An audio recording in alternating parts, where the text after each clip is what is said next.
Ah, voltei. Enquanto isso eu tava comendo uma bananinha. E você, voltou? Por favor, não me abandone, porque os problemas técnicos são cruéis. Não me abandone. Não, não me abandone. Não me desespere, porque eu não posso ficar sem você. Não, não, não, não me abandone. Não me desespere, porque eu não posso ficar sem você. Porque eu não posso ficar sem você. Porque eu não posso ficar sem te ver. Venham, gente, venham, gente. Venham, gente. Foi, Alan, foi, eu tô aqui, Alan. Ou Alan, eu não sei se é Alan, como se fala em francês, ou Alan, como se falaria em algum outro idioma. Eu vou colocar o link no chat da última transmissão. Vamos ver a que deu errado aqui, ó. Essa que deu errado. Eu vou entrar nela e colocar o link no chat. Transmissão correta. Transmissão correta. Ai, gente, que situação. A primeira vez que isso nos acontece, hein? Voltou todo mundo. Continua travando. Olha, eu recomendo o seguinte. Continua travando para todo mundo, né? Que situação lamentável. Cai uma gota em São Paulo, a gente já fica, né? A gente já fica todo é uma coisa doida, viu? Será que eu vou cair se eu alterar isso aqui? O YouTube está se negando a transmitir vídeo com streamer com cara de calouro de faculdade, né? Gente, então, agora que vocês estão aqui de volta, muito boa noite. Vocês me viram cantando Não Me Abandone, Não Me Desespere. Valdecir chegando. Seja muito bem-vinda ou bem-vindo, que eu nunca sei se... mas é Roberto, não é homem. Valdecir, muito bem-vindo. Cláudia, Maurício, Ivone, Lilian, todo mundo chegando, Myron, pessoal que tava na live que caiu. Cadê o professor? Cadê o professor? Caiu uma banana cada vez que soltar um bingo aqui para nós. Professor novo, olha a Vivian. Professor, olha, esse é o sobrinho do Gustavo que tá falando, tá bom? Então, olha, quem tiver com muito problema no YouTube, entra no twitch.tv/Rádio Clóvis. Você já reiniciou o modem, né? E eu recomendo para vocês uma série, aproveitando o ensejo desse nosso problema técnico, chamada IT Crowd. IT Crowd. IT Crowd. IT Crowd. Eu realmente não sei onde tá essa série, tá bom? Eu não sei onde tá essa série, mas eu já usei VPN para ver Netflix da Inglaterra para poder assistir essa série. E um reality, é uma série, tipo, documentário zoeira, tipo The Office, numa sessão de TI de uma empresa qualquer, né, da Inglaterra. E aí, 99% dos casos, eles resolvem dizendo para a pessoa: Have you tried turning it off and then on again? E muito bom, muito bom. Que quer dizer, você já tentou ligar e desligar, né? E aí resolve os problemas. Foi exatamente o que a gente fez hoje, né? Have you tried turning it off and on again? E olha, Vivian, o que eu tô recomendando para todo mundo. O YouTube parece que tá zoado, mas na Twitch parece estar um pouco melhor, tá bom?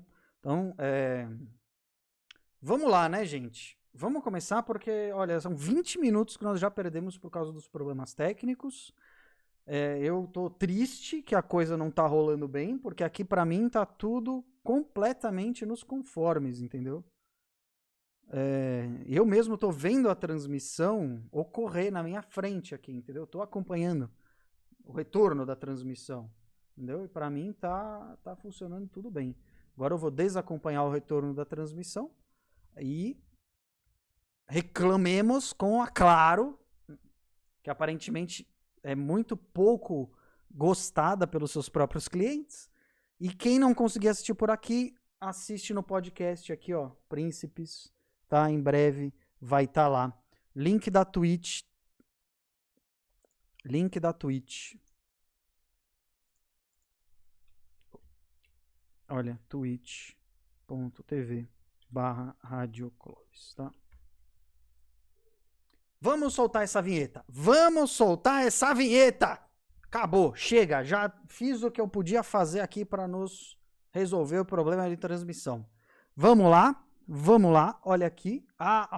Já pensei que não ia abrir o livro também agora. Era só o que faltava, né? Arruma o capítulo. Né? Parte 2, capítulo 1.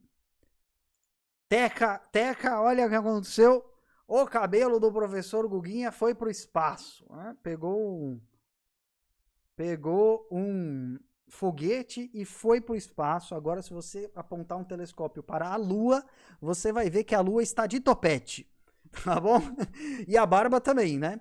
Então, ó, vamos lá arrumar essa câmera aqui. Hoje, será que um ator de camiseta branca? Um ator de camiseta branca vai fazer melhores atuações do que aquele topetudo, bagunceiro? Quem sabe, né? Vamos lá. Lendo com o Clóvis, episódio 20. Com tudo contra, nós vamos seguir mesmo assim. Em 3, 2, 1. E ele não resistiu e leu mais uma vez apenas para se certificar de que as palavras estavam mesmo ali. Pelo restante da manhã foi muito difícil trabalhar.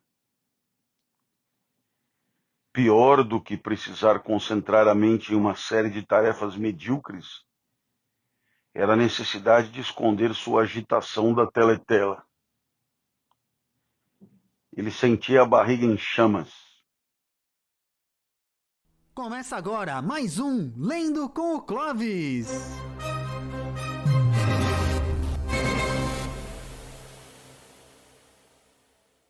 Com o Clóvis, 1984, George Orwell. Estamos começando a parte 2. E esse é o capítulo 1 dessa parte 2. E a gente começa dizendo que era o meio da manhã. Meio da manhã depende muito da hora que a manhã começa. Para quem acorda mais tarde, o meio da manhã é um pouco depois. E para quem acorda ainda mais tarde, amanhã não tem meio. Mas, de qualquer forma, como não veio maior esclarecimento, botar entre 9 e 10, né? E o Winston tinha saído do cubículo para ir ao banheiro. Uma figura solitária vinha na direção dele da outra ponta do corredor longo e muito iluminado. Bom, olha, o cubículo, eu suponho que seja a baia aonde ele trabalhava, no ministério. E aí, uma figura solitária vinha na direção dele da outra ponta do corredor longo e muito iluminado. E, é claro, tratava-se da moça de cabelo preto. 4 dias tinham se passado desde a noite em que ele a encontrara ao sair da loja de antiguidades. Você se lembra daquele furdúncio todo? Ele tinha certeza que estava sendo perseguido. E a mulher, também de macacão azul, viu e fingiu que não viu. Ele cogitou ir atrás dela com um paralelepípedo e rachar a cabeça dela no meio. Mas, enfim. O certo é que ela apareceu do outro lado do corredor. Viu que o braço direito da moça estava em uma tipóia, imperceptível à distância por ser da mesma cor do macacão. Ué, então, aí eu fico sem saber. Viu que o braço direito da moça estava em uma tipóia, imperceptível à distância por ser da mesma cor do macacão. Então só posso imaginar que ele chegou mais perto, porque se era imperceptível ele não podia ter visto. Provavelmente havia comprimido a mão ao girar um dos grandes caleidoscópios em que os argumentos dos romances eram costurados, um acidente comum no departamento de ficção. Comprimido a mão. Provavelmente havia comprimido a mão ao girar um dos grandes caleidoscópios em que os argumentos dos romances eram costurados, um acidente comum no departamento de ficção. Bom, vamos deixar barato, embora eu não esteja vendo bem exatamente como é que no caleidoscópio a gente comprime a mão a ponto de jogar o braço numa tipóia. Mas eu nunca vi comprimir a mão a ponto de precisar tipoiar o braço. Mas isso tudo porque eu não entendo nada dessas coisas, mas gosto de ficar imaginando. Era legal imaginar também o seguinte: a tal da tipóia era da cor do macacão, portanto azul.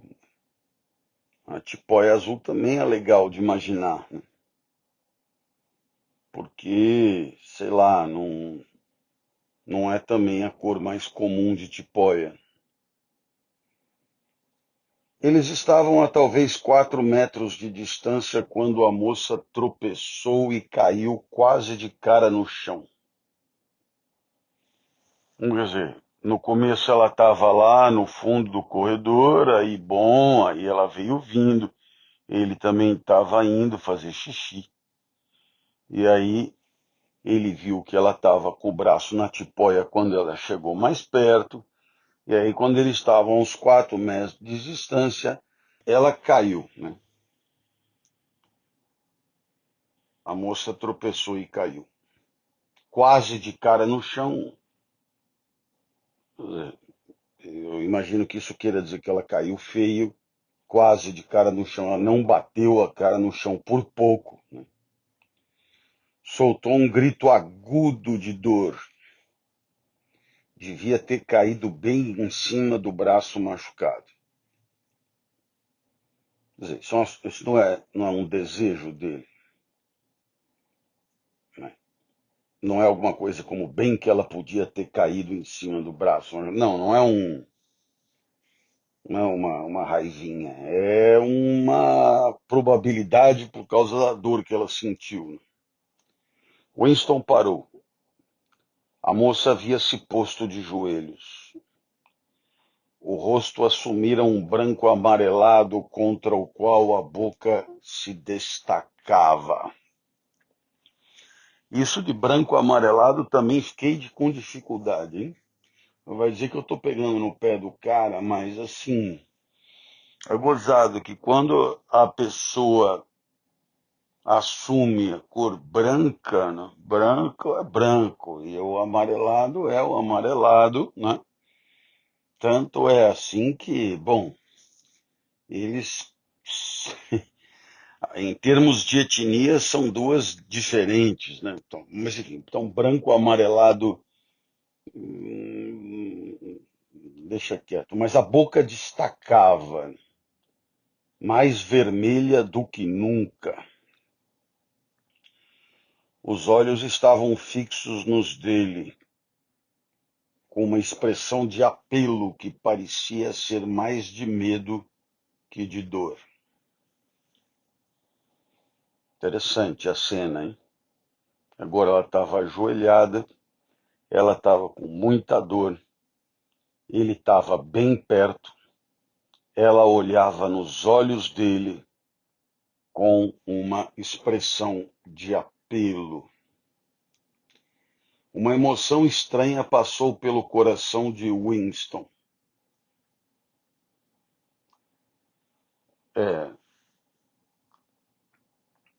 Emoção estranha é emoção que você não consegue identificar direito, né, as características. Quando é dor clara, quando é medo claro, quando é excitação clara, é excitação clara. Agora, uma emoção estranha é uma emoção que você não consegue identificar direito a natureza, né? À sua frente estava um inimigo tentando matá-lo. À sua frente também estava uma criatura humana com dores e talvez com um osso quebrado. Mas inimigo tentando matá-lo, né? Quer dizer, isso aí é bem fantasiado, né? Por enquanto, não houve nenhuma manifestação mais explícita nesse sentido. O que tinha na frente dele era uma criatura humana com dores e talvez com osso quebrado. Instintivamente, então, ele avançou para ajudá-la. No momento em que a viu cair sobre o braço enfaixado, foi como se sentisse a dor no próprio corpo. Bom, eis aí alguma coisa que me é muito, mas muito, muito, muito cristalina. Quando alguém sofre, é impressionante como, é claro que eu sei que o que sinto não é idêntico àquilo que o outro sente, mas é impressionante como o flagrante da manifestação do sentimento do outro determina em mim um sentimento de natureza equivalente. É claro que é outro, mas é do mesmo tipo. E isso é, eu diria, mais claro em sentimentos negativos, emoções negativas, com especial destaque para a dor. Então, uma pessoa com extrema dor, ela realmente, ela, quando observada por mim, ela me produz sensações que podem ser sensações muito, muito, muito fortes, vivas.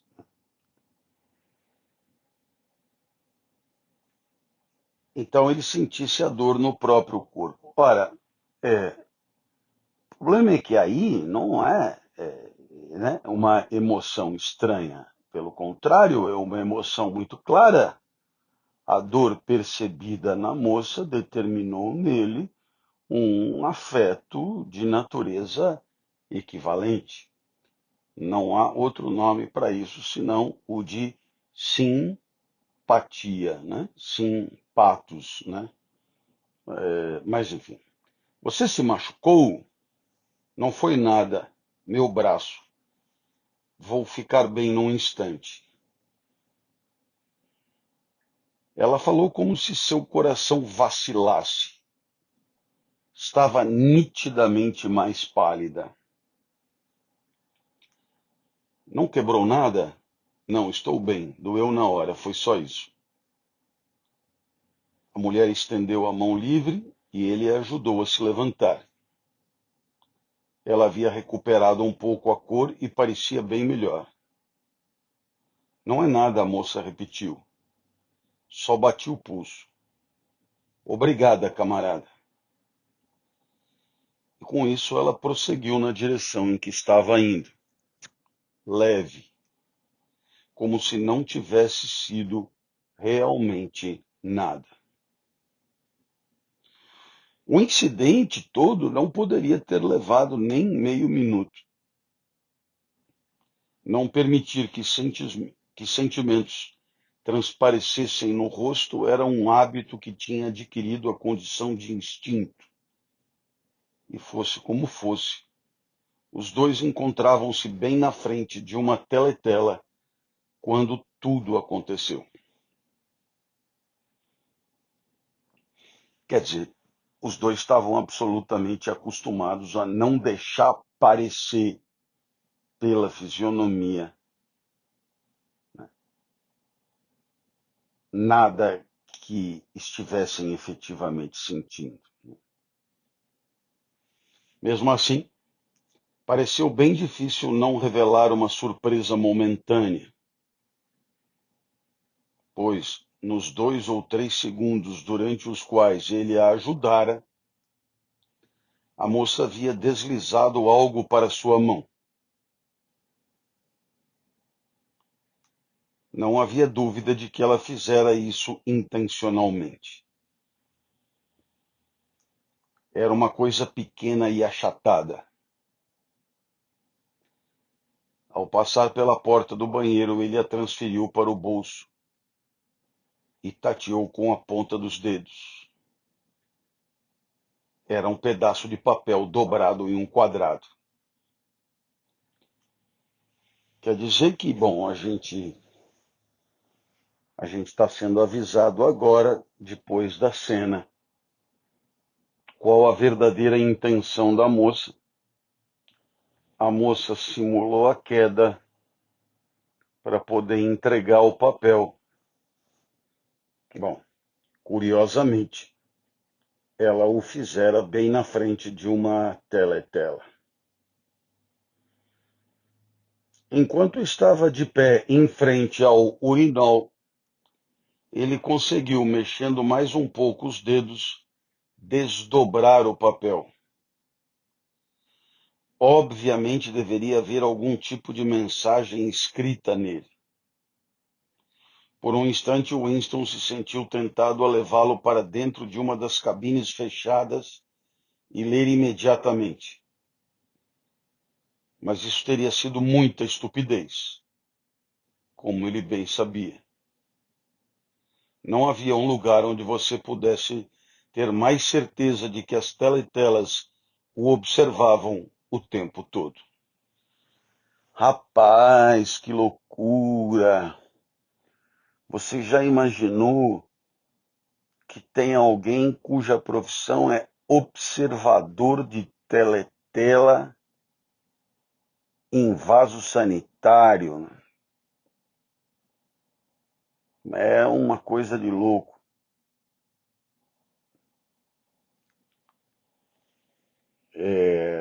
Porque não tem fair play, né? Normalmente os banheiros eles estão protegidos, banheiros, vestiários estão, digamos, protegidos desse tipo de controle, de fiscalia.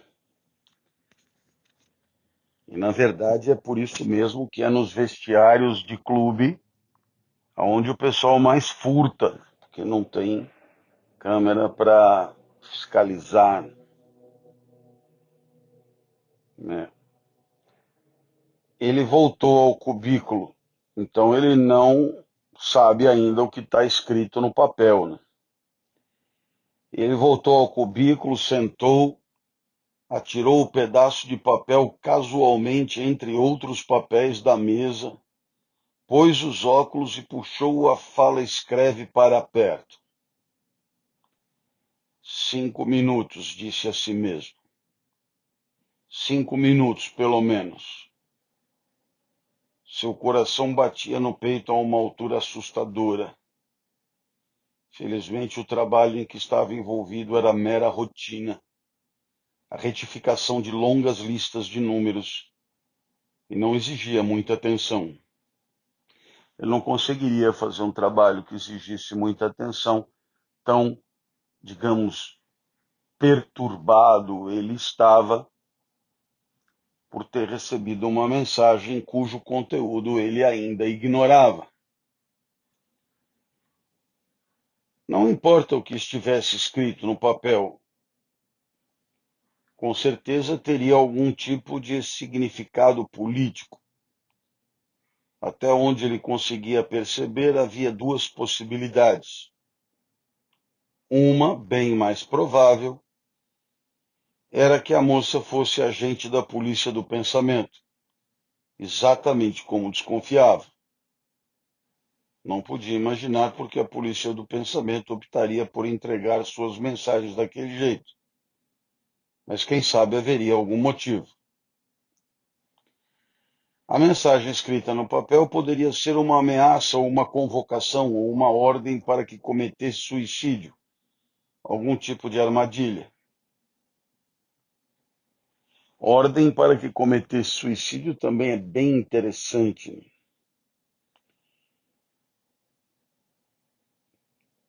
Que no final das contas é um jeito bem higiênico de resolver os problemas. Ao invés do homicídio que pode representar custos, né, até psicológicos, para quem tem que, digamos, realizar a tarefa, né? O suicídio como ordem, assim, resultado de uma ordem, parece bem limpo. Mas havia outra possibilidade, muito mais absurda, dando voltas em sua cabeça, embora ele tentasse em vão afastá-la. Havia, portanto, uma possibilidade bem mais absurda dando voltas em sua cabeça, embora ele tentasse em vão afastá-la. Ou seja, eu ia pensando, pô, se essa aí ele está tentando afastar, será que é porque é pior do que a outra? Mas a outra já é praticamente uma condenação à morte, né? Que a mensagem realmente não vinha da parte da polícia do pensamento, e sim de algum tipo de organização clandestina. Talvez a Irmandade existisse afinal. Talvez a moça fosse parte dela. Sem dúvida a ideia era maluca, mas surgira em sua mente no preciso instante que sentira o papel na mão. Somente alguns minutos depois, outra explicação, muito mais razoável, ocorreu-lhe. Então, pelo que eu entendi, é o terceiro bloco de explicações que ele pondera. E mesmo agora, embora sua razão lhe dissesse que aquela mensagem provavelmente significava a morte, não acreditava nisso. E a esperança irracional persistia. Seu coração golpeava e com dificuldade ele evitou que a voz tremesse ao murmurar os novos números na fala escreve. Enrolou o trabalho concluído e o deslizou para dentro do tubo pneumático. 8 minutos haviam se passado. Ajustou os óculos no nariz, suspirou e puxou o próximo lote de trabalho, com um pedaço de papel por cima de tudo. Esticou-o. Nele estava escrito em caligrafia grande e precária: Eu amo você. Agora sim, olha que loucura, porque Porque é claro que aquilo ali podia ser um golpe, né? Podia ser uma cilada, podia ser para ver qual a reação que ele teria. Mas se não fosse, então não era nem a polícia do pensamento, nem uma organização clandestina de resistência. Não era nem a polícia do pensamento, nem a tal da Irmandade. Então, claro, você que está aí deve estar pensando, mas isso aí é sacanagem da grossa, isso aí.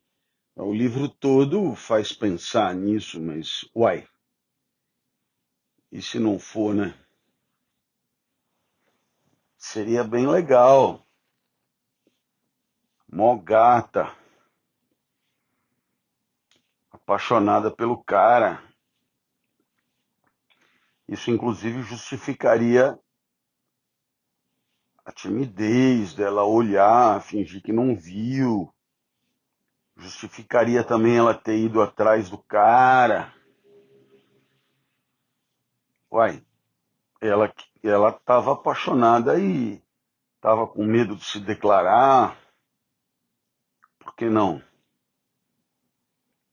Eu amo você. Por vários segundos, Winston esteve chocado demais até para jogar fora a coisa incriminadora no buraco da memória. Sim, incriminadora, porque não havia nada que pudesse ser mais hostil, segundo o que a gente já leu, ao que o partido autorizava, do que isso aí. O sexo até no limite era tolerado, né, para baixar a bola e tal, dos hormônios, mas esse tipo de sentimento de um membro do partido pelo outro era, sim, o top one das proibições, né? Então, por vários segundos, eu repito, Winston esteve tão chocado que ele não conseguiu nem jogar fora a coisa incriminadora no buraco da memória. E quando jogou, embora conhecesse muito bem os riscos de demonstrar interesse exagerado, não resistiu a ler mais uma vez. Embora conhecesse muito bem os riscos de demonstrar interesse exagerado. Quer dizer, no final das contas, as pessoas tinham absoluta certeza de que o sistema de vigilância era um sistema que, de fato, os acompanhava em ações, pensamentos, sentimentos o tempo inteiro. E ele não resistiu e leu mais uma vez apenas para se certificar de que as palavras estavam mesmo ali. Pelo restante da manhã foi muito difícil trabalhar. Pior do que precisar concentrar a mente em uma série de tarefas medíocres era a necessidade de esconder sua agitação da teletela. Ele sentia a barriga em chamas. É gozado nesse negócio de barriga em chamas. Eu, eu sei muito bem o que é queimação e tal, mas é muito pior do que isso. A boca amarga, quando a boca amarga tem como causa um fígado doente. É muito pior. O almoço na cantina abafada, lotada e ruidosa foi um tormento. Não, isso devia ser um tormento sempre. Né? Aquele dia um pouco pior, porque no final das contas isso é uma bomba, né? Quer dizer, é um ilícito, é uma sentença de morte, é uma declaração suspeita e além de tudo, além de tudo, isso também é tudo que uma pessoa espera, né? Quando genuíno, verdadeiro, autêntico. Então é de deixar o cara maluco mesmo nesse cenário. Esperou ficar um pouco sozinho durante o almoço, mas quis o azar que o imbecil do Parsons se aboletasse a seu lado. Esse se aboletasse é a dona Nilza falando ao meu lado, né? Por que você tinha que ficar aboletado ali do lado do seu primo? Tá? É legal o termo, eu gosto do termo aboletado, acho palavra engraçada de falar, né? O azar quis que o imbecil do Parsons se aboletasse a seu lado. O fedor de suor quase superando o cheiro metálico do ensopado. Não entrou azedo dessa vez. Não entrou azedo ainda, mas vai vir algum azedo. E não parasse de falar sobre os preparativos para a Semana do Ódio. Estava particularmente animado com uma reprodução em papel machê da cabeça do grande irmão, com 2 metros de largura, que estava sendo preparada pelas tropas dos espiões de sua filha para a ocasião.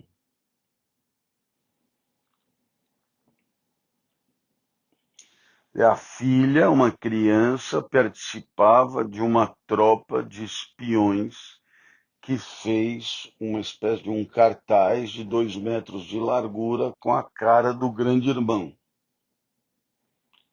O irritante era que, em meio à confusão de vozes, Winston mal conseguia ouvir o que Parsons falava, e por isso precisava pedir a todo momento que ele repetisse alguma observação estúpida.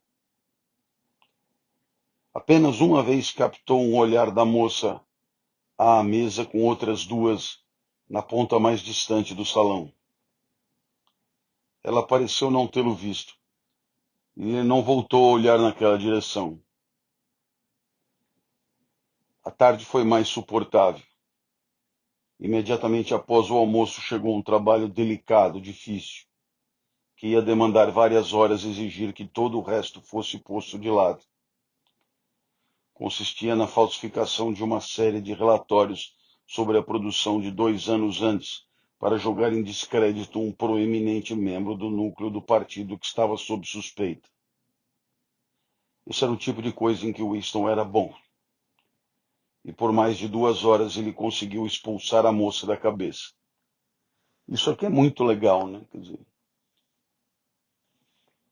no final das contas, a melhor coisa para você tirar da cabeça algo que inquieta, que devasta, que angustia, é outra coisa, né? E quanto mais essa outra coisa for preenchedora, mais eficaz ela será para impedir que a primeira continue perturbando. Isso me faz lembrar dos primeiros ensaios de Montaigne.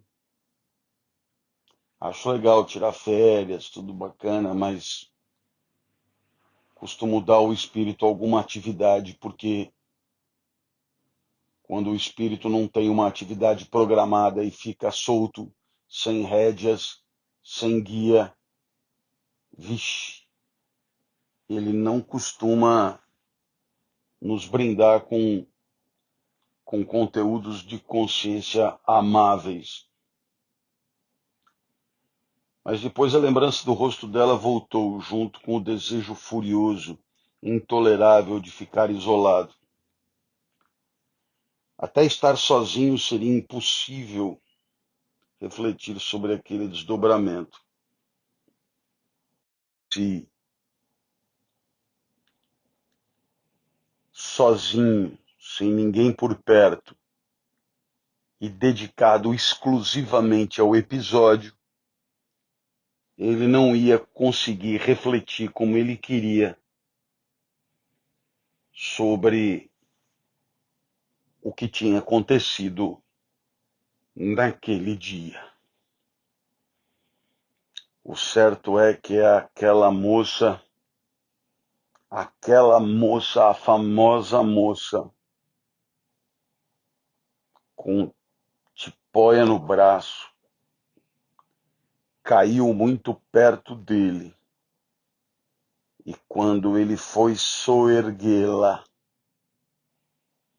porque ela parecia sentir dor, ela escorregou um bilhetinho na mão dele, Winston, com os dizeres: I love you. Nossa!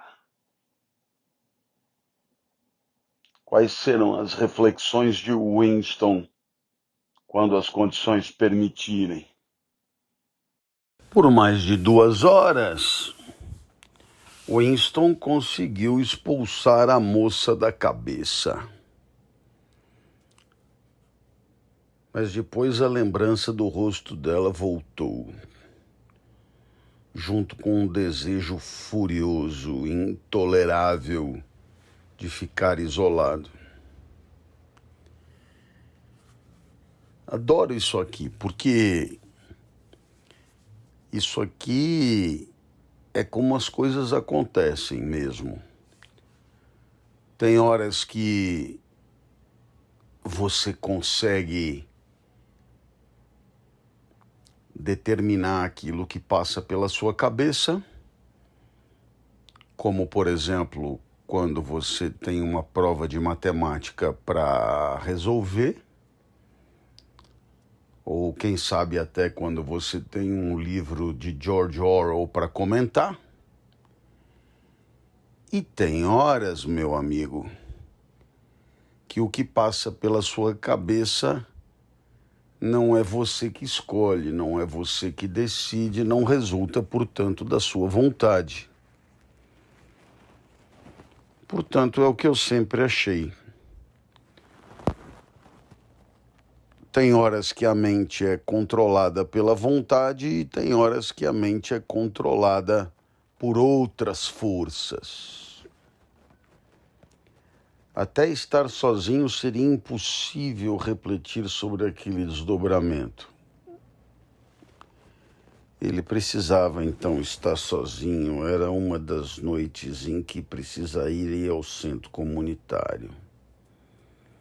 Ele devorou outra refeição insípida na cantina, correu para o centro, participou do disparate solene de um grupo de discussão, jogou 2 partidas de tênis de mesa, entornou vários copos de gin e ficou sentado por meia hora ouvindo uma palestra chamada Sossing em relação ao xadrez. Sua alma se contorcia de tédio. Ah, meu amigo, adorei a expressão. Sua alma se contorcia de tédio. Por que eu adorei a expressão? Porque, às vezes, as pessoas associam o tédio com a pura passividade, né? E se contorcer não é exatamente uma postura de passividade, né? Então, quer dizer, o tédio, às vezes, ele é tão brutal que ele vai além daquela indiferença chata, né? É quando a alma se contorce de tédio. É quando a alma se contorce de tédio. Isso pode acontecer na leitura de um livro, viu? Tranquilamente, né? Tem uns livros que são, olha, incríveis, né? Eu mesmo, com algumas obras de literatura que eu não li por decisão minha, mas por necessidade, também assim algumas aulas de direito mesmo, né? Algumas aulas sobre Eles diziam na época a letra seca da lei, né? Nossa! E até mesmo algumas aulas sobre princípios gerais, né? Que podem ser assim, de uma abstração inócua, com vínculos com a vida tão remotos, tão tênues, que você se pergunta o que cargas d'água eu estarei fazendo aqui, né? Sua alma se contorcia de tédio. Sua alma se contorcia de tédio. O tédio é, por exemplo, você não desejar nada, né? Não desejar nem o que não tem e, por óbvio, também não estar em nada feliz com o que tem. Em outras palavras, nem para frente nem para trás.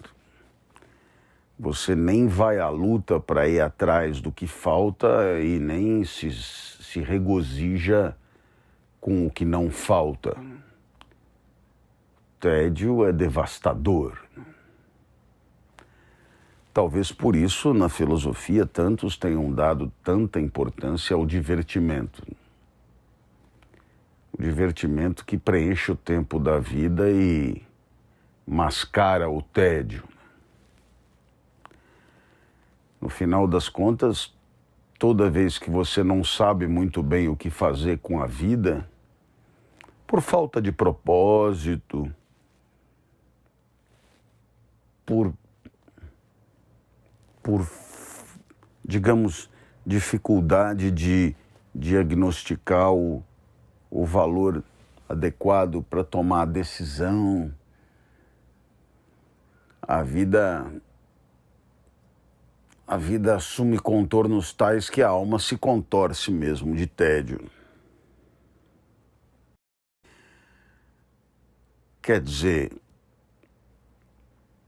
a alma se contorcia de tédio, mas ele suportou. O que me faz pensar que em outros momentos tenha sido pior. Porque no final das contas, você tem o tédio efetivamente vivido e você tem o tédio como expectativa. Você tem o tédio antecipado. Você tem o tédio como uma forma de temor de tédio. Como uma quase certeza do que vai acontecer. Isso é muito, muito, muito presente. Você vai para um lugar já sabendo que vai ser um saco. Às vezes você, em outros tempos, agora nessa fase da vida em que eu estou, que é o que a gente podia chamar de última arrancada, né? Ou derrocada final, isso acontece menos, mas quantas e quantas vezes eu me meti em algumas coisas e depois da primeira experiência eu já podia antecipar o tédio até o final, né? Nossa. O problema é que se você não arrisca, não assume também o risco de viver uma boa surpresa, uma alegria inopinada, um ganho de potência inesperado. Então eu posso dizer que sempre arrisquei. Claro que 99% das vezes arrisquei errado e me dei muito mal. Claro também que o 1% não compensou os 99%. Mas ainda assim, né? Eu entendo muito bem o que é o tédio efetivamente experienciado e o que é o tédio vivido na antecipação da experiência, né? Na antecipação mental da experiência, né? Que já é entediante por si. Mas ele, pela primeira vez, não tivera o impulso de se esquivar da noite no centro. Ele viu que tinha que ir. Também, quando ele resolveu gazetear o centro para ir lá, falar com o cara lá, passear pelo bairro dos proletas, falar com o velho no bar, entrar na loja de antiguidades, acabou encontrando a mulher do macacão azul e, enfim. Então agora ele foi lá no centro, achou melhor. A visão das palavras "eu amo você" tinha feito brotar nele o desejo de permanecer vivo. E correr riscos miúdos subitamente lhe pareceu uma tolice. Uma tolice. Tolice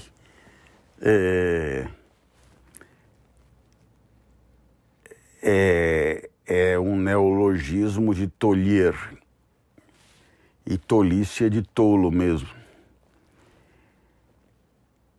Ele ficou com vontade de ficar vivo e ele achou que se ele continuasse desafiando o partido, não ia ter jeito. E ele sabia do que ele estava falando, né? Quanto ao "eu te amo", produziu-lhe um efeito devastador, né?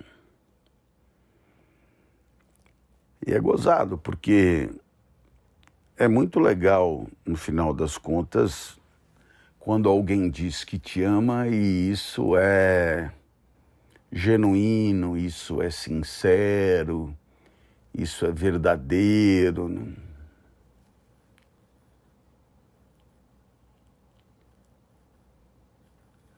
O problema é que nem sempre é fácil diagnosticar, né?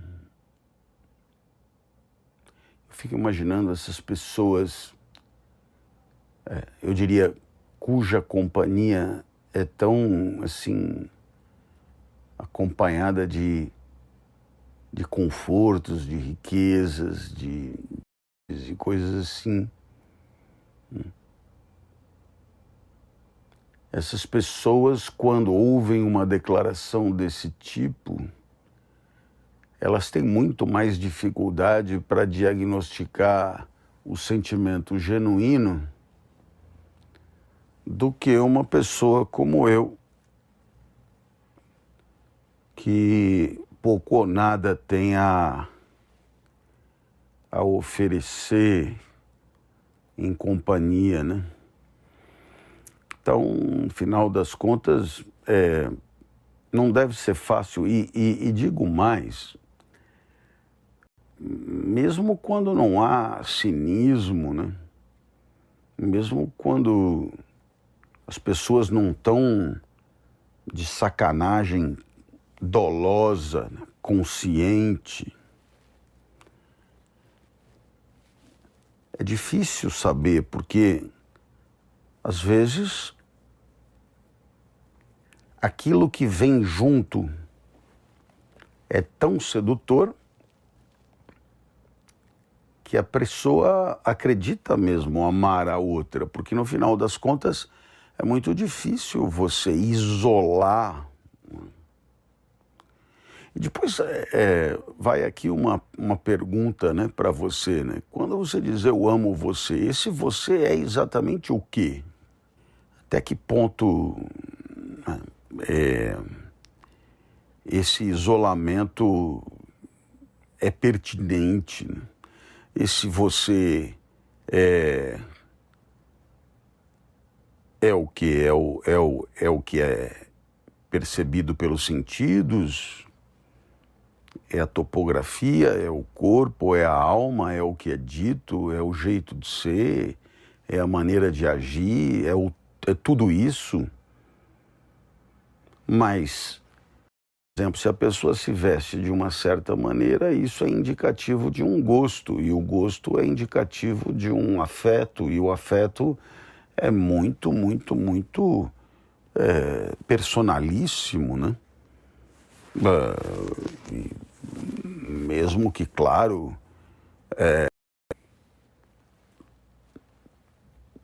toda essa questão de indumentária tem uma forte influência de sociedade, de pertencimento, de cultura, etc.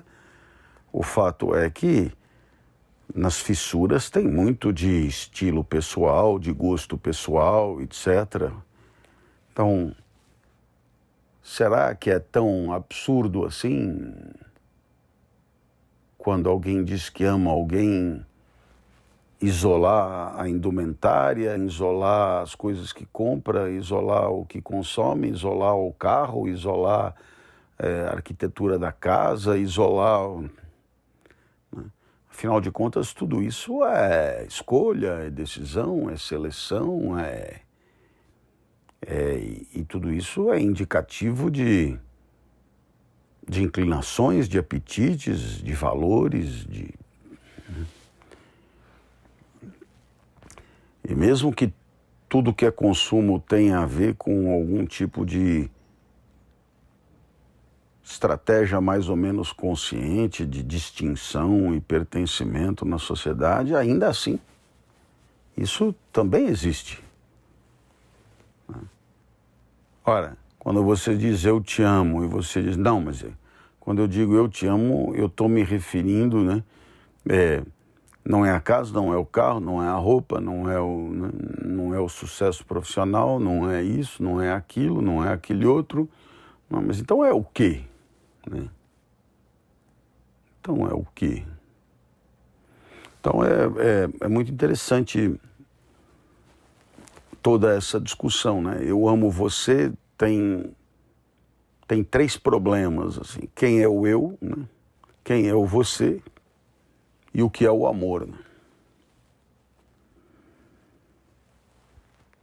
Somente às 23 horas, quando já estava em casa e na cama, no escuro, a salvo até mesmo da teletela, desde que ficasse em silêncio, claro, ele foi capaz de raciocinar direito. Quer dizer, ele recebeu, naquele dia, ele recebeu o bilhete, a mulher caiu lá, ele pegou o bilhete, ele leu o bilhete. Aí ele foi para o centro comunitário, ele jogou ping-pong, ouviu palestra, etc e tal. Sua alma se contorceu de tédio. Ele voltou para casa e só agora ele entende que foi capaz de raciocinar direito e vasculhar o que aquele eu te amo queria dizer. Era um problema físico que precisava ser resolvido. Como entrar em contato com a moça e combinar um encontro? Bom, a impressão que dá é que foram queimadas algumas etapas, né? De qualquer maneira, ele percebeu a necessidade do encontro. Isso não é óbvio, necessário. Ele podia perfeitamente, pelo contrário, deliberar nunca mais vê-la, por tratar-se de uma cilada. Mas não, ele queria saber qual era o melhor jeito de combinar o encontro. Já não levava em conta a possibilidade de que ela estivesse armando algum tipo de armadilha. Olha aí, tá vendo? Isso aí já foi eliminado. Sabia que não era isso, por causa da atitude decidida ao lhe entregar o bilhete.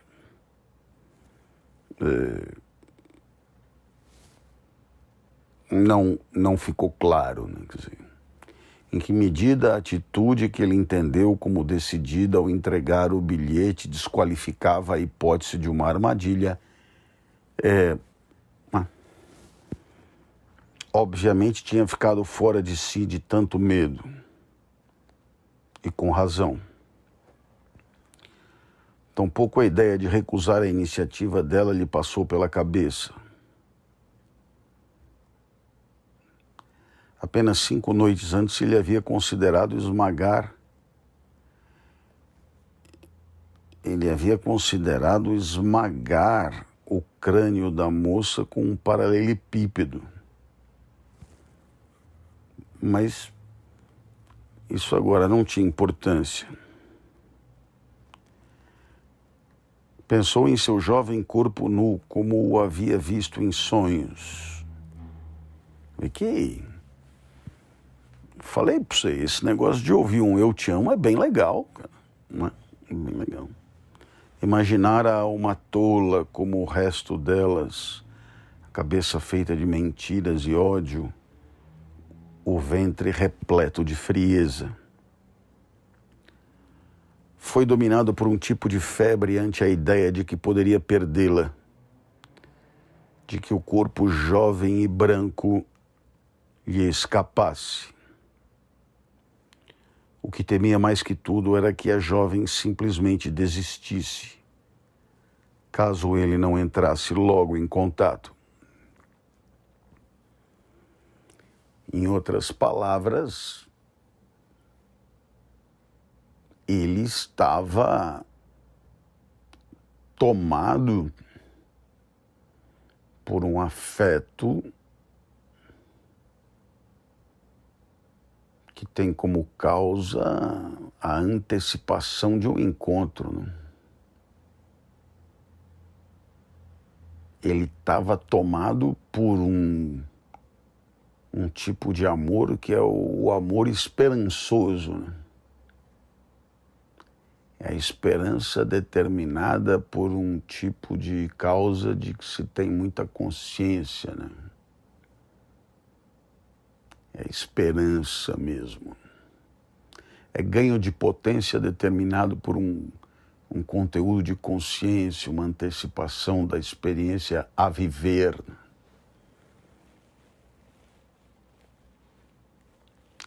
Mas a dificuldade física de um encontro era enorme. Como tentar fazer um movimento no xadrez depois de levar um xeque-mate. Não importava para onde se virasse, uma teletela estaria olhando. Na verdade, todos os possíveis modos de se comunicar com ela tinham lhe ocorrido 5 minutos após ler o bilhete.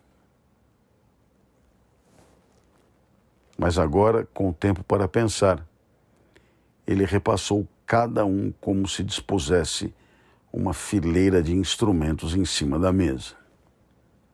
Quer dizer, no final das contas, o nosso amigo Winston era um estrategista. Era claramente um estrategista.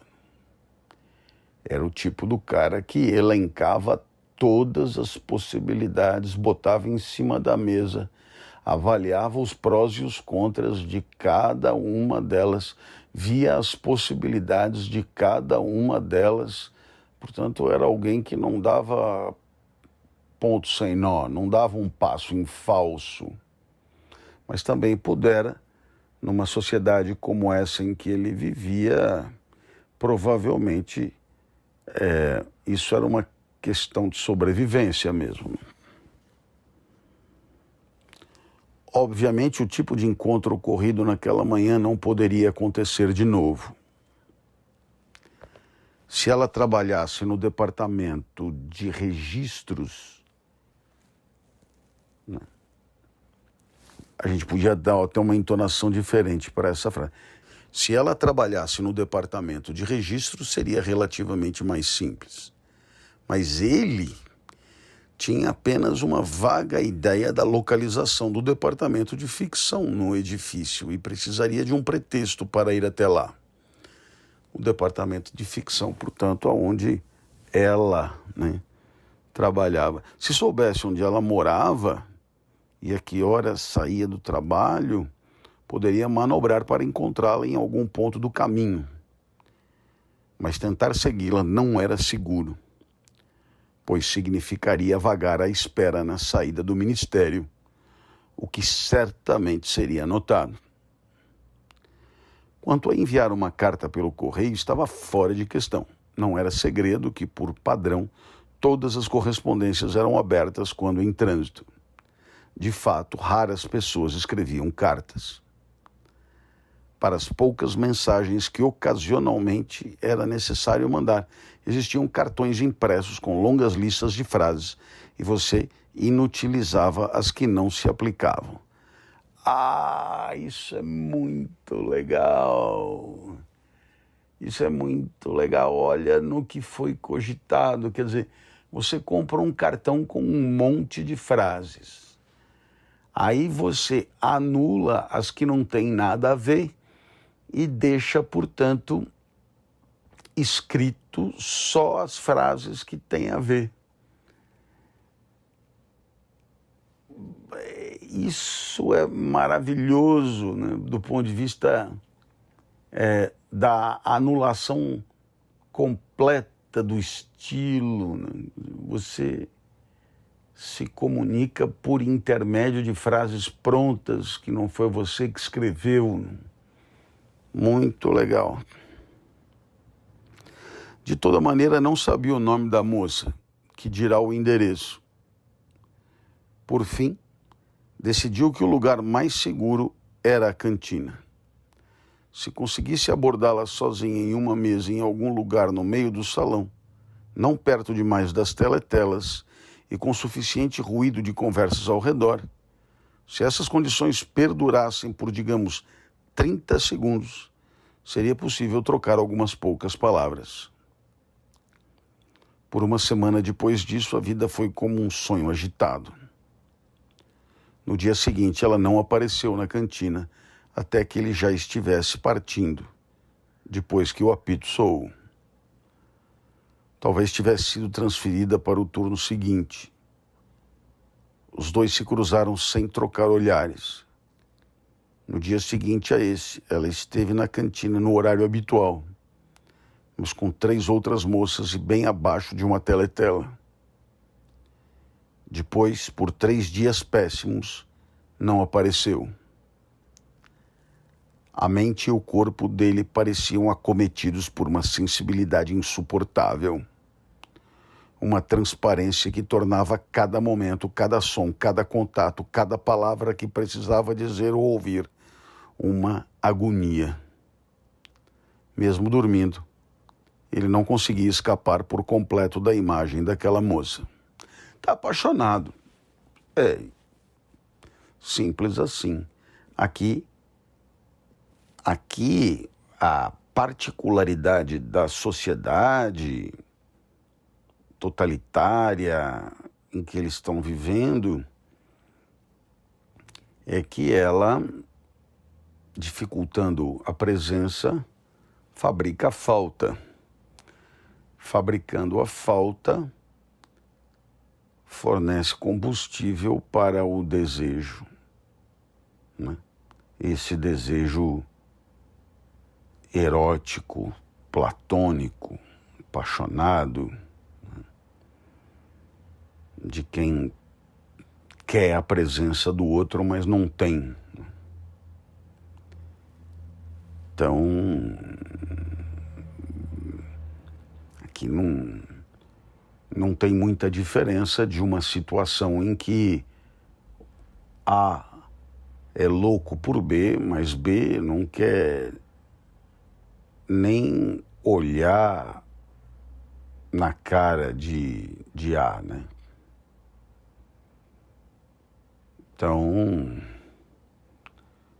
Então é mais ou menos isso, quer dizer, por alguma razão não dá para encontrar, por alguma razão não dá para interagir, por alguma razão não dá para conviver, por alguma razão a presença é impossível.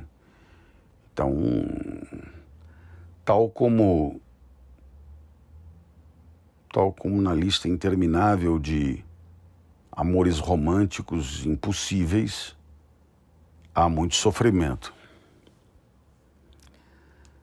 Não tocou no diário durante esses dias.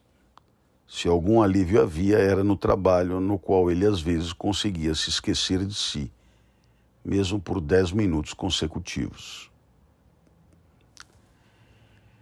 Esquecer de si é conseguir ocupar a mente com outra coisa, né?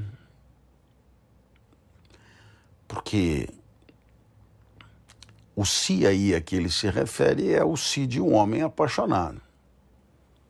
Quer dizer, se você deixar o espírito vagabundeando solto, ele vai procurar compensar a falta da moça com uma presença imaginada, né? Não havia nenhuma pista, absolutamente nenhuma pista do que teria acontecido à jovem, nem pesquisa que ele pudesse fazer. Ela poderia ter sido vaporizada, portanto morta, ou cometido suicídio, ter sido transferida para a extremidade oposta da Oceania, e o pior e mais provável de tudo, poderia simplesmente ter mudado de ideia e decidido evitá-lo. No dia seguinte, ela reapareceu. O braço já não estava na tipóia, havia apenas uma tira de esparadrapo em volta do pulso. O alívio por vê-la foi tão grande que ele não resistiu a encará-la por vários segundos. No outro dia, quase conseguiu falar com ela. Quando entrou na cantina, viu-a a uma mesa bem afastada da parede e sozinha. Era cedo e o lugar ainda não estava muito cheio. A fila avançou até que Winston estivesse quase no balcão. Mas então parou por cerca de 2 minutos, porque alguém mais à frente reclamou por não ter recebido seu tablete de sacarina. A moça ainda estava sozinha quando Winston garantiu sua bandeja e começou a se dirigir à mesa.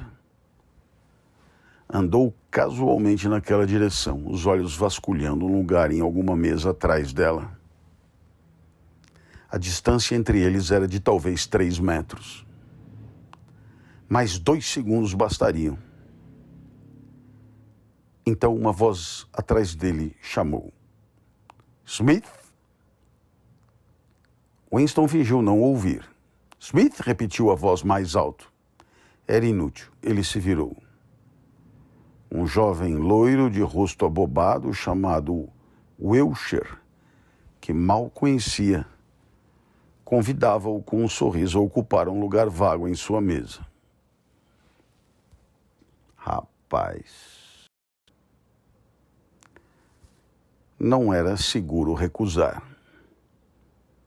Depois de ter sido reconhecido, ele não poderia ir sentar-se a uma mesa com uma moça desacompanhada. Seria chamativo demais. Então sentou, o tubo se iluminou em reação. Winston teve uma alucinação de si mesmo enfiando uma picareta bem no meio dele.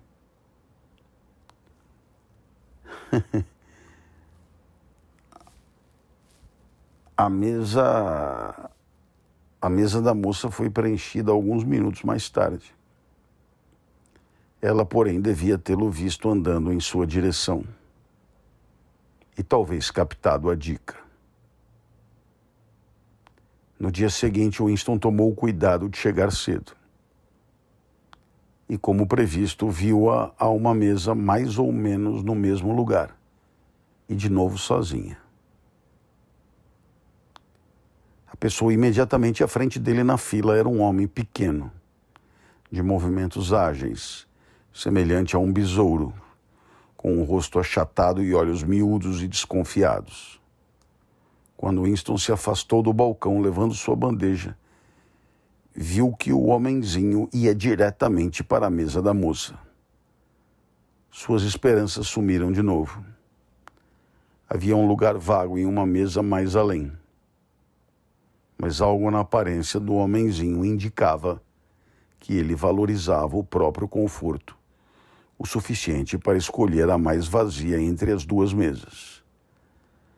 Com o coração gelado, Winston avançou. Era inútil, a menos que conseguisse estar sozinho com a moça. Nesse momento houve um imenso estrondo. O homenzinho estava caído de quatro, a bandeja tinha voado. 2 rios de sopa e café escorriam pelo chão.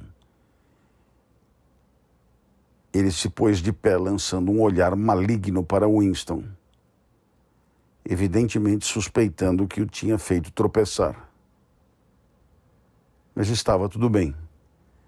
5 segundos depois, com o coração aos pulos, Winston estava sentado à mesa da moça. Não olhou para ela. Tirou os itens da bandeja e prontamente começou a comer. Era da maior importância falar logo, antes que alguém mais chegasse. Mas agora um medo terrível o havia dominado. Uma semana tinha se passado desde que ela o abordara pela primeira vez. Na certa, mudara de ideia.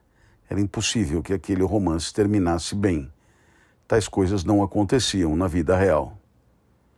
Ele teria desistido totalmente de falar se nesse momento não tivesse visto Ampleforth, o poeta das orelhas peludas, cocheando hesitante pelo salão com uma bandeja, procurando um lugar.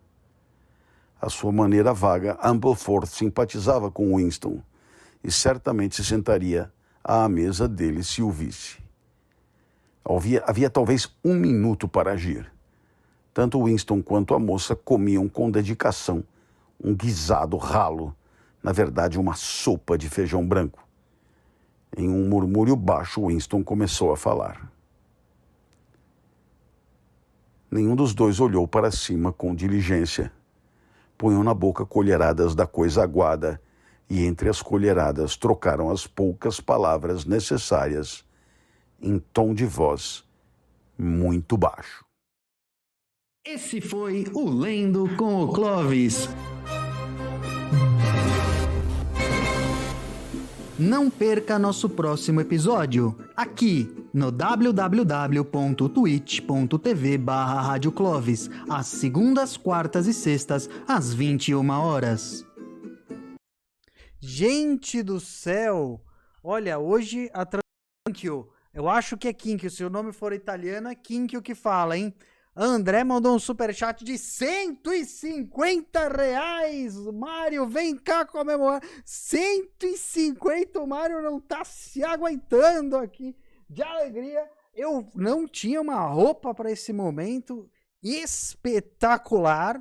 Fomos buscar aqui o primeiro blazer que encontramos. Obrigado, Lisiana. Foi eu mesmo que cortei, como você viu, eu sou muito criativo para cortes de cabelo. E que loucura! Olha, esse blazer pode ser muito bem o blazer que o Winston, quem sabe, usará no seu primeiro date com esta jovem que manifestou interesses de aproximação. Eita, olha, tem coisa aqui dentro do blazer. O que tem aqui? Balinha! Olha, olha as balinhas. Essas balinhas aqui, sabe de onde são? Dos nossos eventos, ó. Isabel, um beijão pra você. E eu vou comer uma balinha de evento aqui, que é uma das coisas que eu mais gosto no mundo. Será que tá boa ainda? Tá sim, só que não vence, né? Valeu, gente. A balinha veio de laranja. Mas tudo bem, serve. Obrigado a vocês. O podcast tá no ar. Muito obrigado pelo superchat, pela companhia, pela paciência. E até a Valeu, Valéria. Até a nossa próxima transmissão, quarta-feira. E amanhã, não esqueça, amanhã tem mais um episódio do Partiu Pensar inédito pra gente aqui. Um abraço e até amanhã. Até quarta. Valeu!